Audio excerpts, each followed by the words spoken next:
So we got to the 24th and last chapter of Masechet Shabbat. This is the first Mishnah. It says this: Mi she'hshich baderech. It's sort of related to the previous chapter about mahshichin al tchum, what you could do with darkness for the next day. So now here, what happens if darkness caught you when you're traveling? It's before Shabbat. It's common, today people schedule their flights and travels, and they can get caught in the airport or on the way in a snowstorm. What do you do? So there was less complicated. Here they talk about you're traveling, and you carry stuff. You have your bags, your purse, wallet, whatever that you have with you. Mishach shir badech noten kisol al nuchri, v'men imo nuchri maniho al hamor.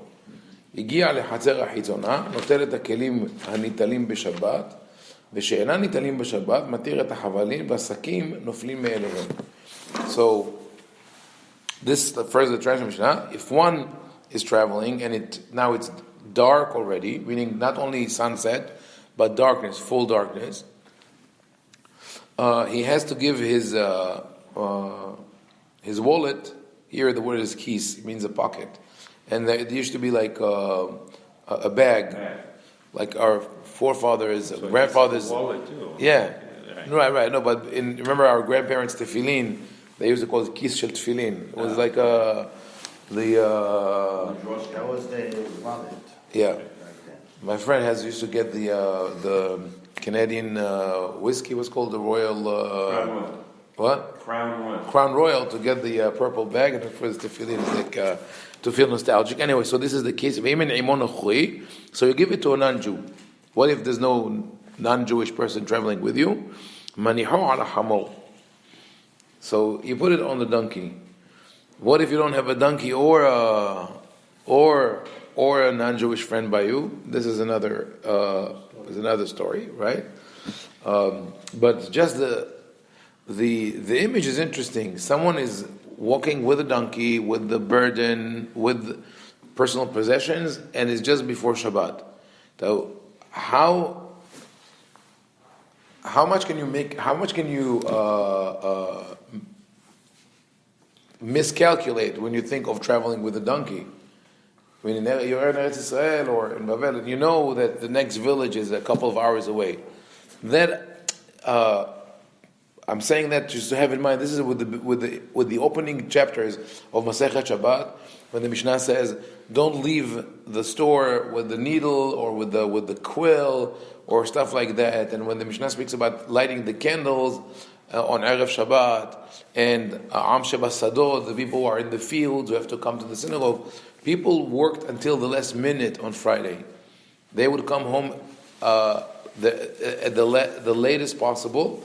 And it started changing after the rabbis established the importance of saying Kiddush at home. Remember, because there was no tefillah in the synagogue either. The tefillah in the synagogue was introduced late even though traditionally people believe that the tefillah was instituted, the Amidah and all that was created by Ezra Sofer when they came back from Bavel. We have no evidence for that. It's most probably that tefillah is an established, or even if it was at home. But the tefillah in the synagogue as a public thing, probably around the 1st, 2nd century. So if you don't have tefillah in the synagogue, so where are you going to go when you come back from work? You go home. And when you go home, what do? You go to sleep. The people didn't have a meal at night. They would have a meal in the field, or they would come and eat something at home. The rabbis established the whole ceremony of Kiddush Hayom in order to create that atmosphere of Friday, and they succeeded in that. They did beautifully. So now you finish work early, you try to make it home before Shabbat, you go to the synagogue, you have Kiddush at home, and the meal, and the candles, and all that. But here, that person is still traveling with his possessions on Erev Shabbat, and if he doesn't have a non-Jewish friend with him, he'll put it on the hamor. On the donkey. Once he got to the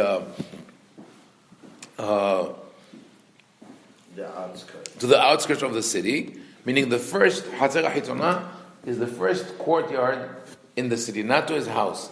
So he should not keep on traveling within the city. He should spend his Shabbat in the first place that is in the city. And כשיבוא לפרק החמור, נוטל בידו מעליו כלים הניטלים בשבת. Now he has certain things that the donkey is carrying that are allowed to, you could touch it on Shabbat, they're not muktzeh, and others that you cannot touch. So what should he do? He could remove all those which are permitted, move them by hand, put them aside, and then the rest, he just unties the ropes and let the bags drop to the floor. One would argue, why do that at all? Leave it on the donkey until Motzei Shabbat. And the answer is, you see where the consent. What? Donkey's got to rest. The donkey also got to rest, right?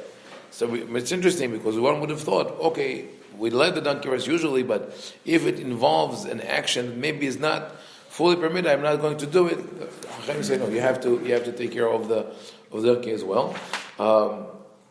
The commentator says, "Mi shehashich baderech noten kisol anuchi." You give it to the non-Jew. Mi be'od yom. This Rabbi Ovadia Bertinoro says you give it to the non-Jew. Mi be'od yom, before it turns dark. Even though that's not what the Mishnah says. The Mishnah says, "Mi shehashich baderech" is already being caught by or unprepared by that. Fine, but he gives it mi be'od yom. Now. Rabbi Ovadia of Bertino raises this question: Shlucho shel Yisrael hu lisa et kiso b'Shabbat. How did you solve the problem? You appointed a non-Jew as a messenger, as a representative, to carry for you on Shabbat. And we've discussed previously that one is not allowed to tell the non-Jew to do something for him on Shabbat. So he answers, Kim le'ule Rabbanan, de'en adam ma'amid al tzmo al mamono. The rabbis knew that people will not hold back from saving their possessions. So if you don't give him a permissible way, he will carry it in Reshut HaRabim. So they say, let him do the lesser. It's sort of the lesser of two evils. That's how we read it. But remember that when we spoke about the whole issue of telling the non-Jew to do something for you on Shabbat, we said that by biblical law, it's permitted. You could tell a non-Jew directly anything you want on Shabbat. It's the rabbis who created the fence because they were afraid that the nature of Shabbat will be eroded. So that when the rabbis created the fence, this is one of the doors that they left open. We tell you never to rely on the non-Jew except for situation like that when we know that you're not going to want to lose your money. Yes? Why they say that if you ask somebody to do it for you, it's like you doing it. That's why I'm saying that the rabbis made this decree because they were afraid that that people will run their business as normal on Shabbat with the help of non-Jews. Okay. As it turned out, in the world of today, there are many observant people who create certain contracts with non-Jews to make it work for them on Shabbat because they can't close their business, restaurants or coffee shops and stuff like that. So on one hand, it seems as if they're bypassing halakha, but in reality, they're following the biblical law and using the certain openings that were left open by the rabbis. So the commentator also bring up the problem of mehamer. You're leading the donkey on Shabbat, and again they say that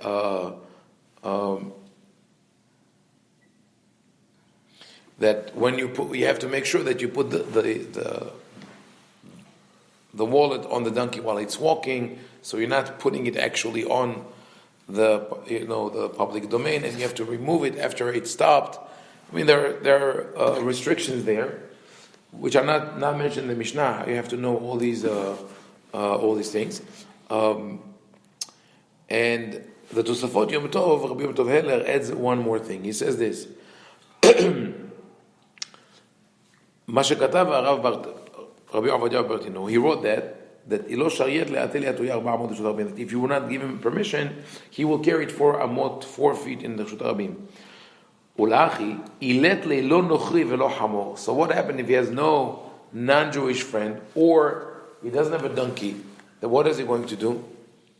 What is the solution there? Should he sit down and spend the whole Shabbat, but with like outside the city, that was today maybe for some people it's an option in some places. Back then, it was known that staying outside the city at night is extremely dangerous. There were pirates, there were robbers, animals, all these things. So, עשו חז"ל עוד תקנה אחרת, שמוליכו עצמו פחות מ400. אלא שחכמי המשנה לא רצו לגלותה. So it says, the rabbis made another takana, another way to bypass the law that they themselves instituted. What is it? Molicho pachot me400. The prohibition is to carry 4 amot, which is about 2 meters, 4 feet. It's not 4 feet, it's 7 feet, about 7 feet of 7 hour feet. So it's called 4 amot in Reshut Arabim. So what if you carry less? It's called patur aval asur. It's forbidden, but not punishable. Now, it's not the same takana it's not the same category of decree as the one of giving it to a non-Jew or putting on a donkey, because that takana is about asking a non-Jew or asking someone else to do it for you, and they say, we'll let you do it so you don't end up carrying it yourself. Here, it's about an act that technically, according to the definition of the rabbis, it's forbidden by the Torah, but it's not punishable. So they say, we'd rather have you do something which is forbidden but not punishable than something which is punishable. So what are you going to do? You'll end up carrying it, lifting the wallet, walking 3 amot, or let's say 6 feet, put down, pick it up again, walk. So that's how you're going to walk until you go to the city. And this is mentioned in the Talmud. And the Tosafot Yom Tov, the commentator, says, why is it not written in the Mishnah? If you have this possibility, write it in the Mishnah.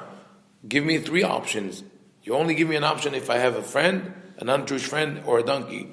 What if I don't have it? And it is actually much more common to be traveling without non-Jewish friends. Either they're all Jews, or maybe without a donkey. So tell me. That I remember in the Gemara is to put the wallet under a tree and then or bury it somewhere and then come back for it. I mean, you could always do that if you want to do it, if you have enough time before Shabbat and you think of it, or like I saw in a skit they did about an underdogs have these skits about Orthodox Jews in Severe. So the guy, what? I did that once. Yeah, where you stand, the guy sees a $100 bill on Shabbat, and he stands on it, and it's like an awkward situation where he tries not to move the whole Shabbat. There's also a famous story about I think Shalom Aleichem wrote this story about the poor man who sees 3 coins when he goes to shul Friday night, copper coins. He says, "Nah, I'm not going to take it." And he comes back in the morning and he sees silver coins, and then he comes back and so there are golden coins, and he still holds himself. He doesn't touch it, and on Motzei Shabbat when he comes, he finds a treasure. Nice story. But the rabbis were more practical than the Shalom Aleichem. They knew that maybe if you see something, a lost object, you could let go. But if you think about losing your own money, you don't want that to happen. But asks the Tosafot Yom Tov says, Rabbi Heller, why don't you write in the Mishnah, if you're caught by surprise by darkness, give your wallet to a non-Jew. And you don't have a non-Jewish friend, put it on the donkey. And if he doesn't have a donkey, take it less than 7 feet. Right? Why didn't they say that? They say this is the glory of God is keeping certain things in secret. And because they were afraid that if you do that, he will carry it in Reshut Arabim. Yeah, but there is any secrets between you right. and God? There are no secrets, and also this argument is problematic because what is your fear? If I'll tell you that you could carry the object in small distances, maybe you'll end up carrying it great distances. This is the whole point of the remedy. Let me tell you that you could do that, so you're not going to end up doing carrying it for more. So I think what he means is that the Talmud eventually had to do it because people were stuck in situations, and those two solutions didn't work for them. The concern of the rabbis of the Mishnah was this: if we tell people that you could trick the Reshut HaRabim restriction by carrying it small distances, at a certain point they will say this whole thing doesn't make sense. What does it matter if I carry it 6.5 feet or 7 feet? Right?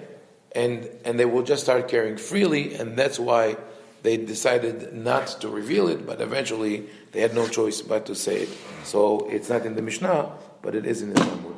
So we'll start with Baruch Adonai.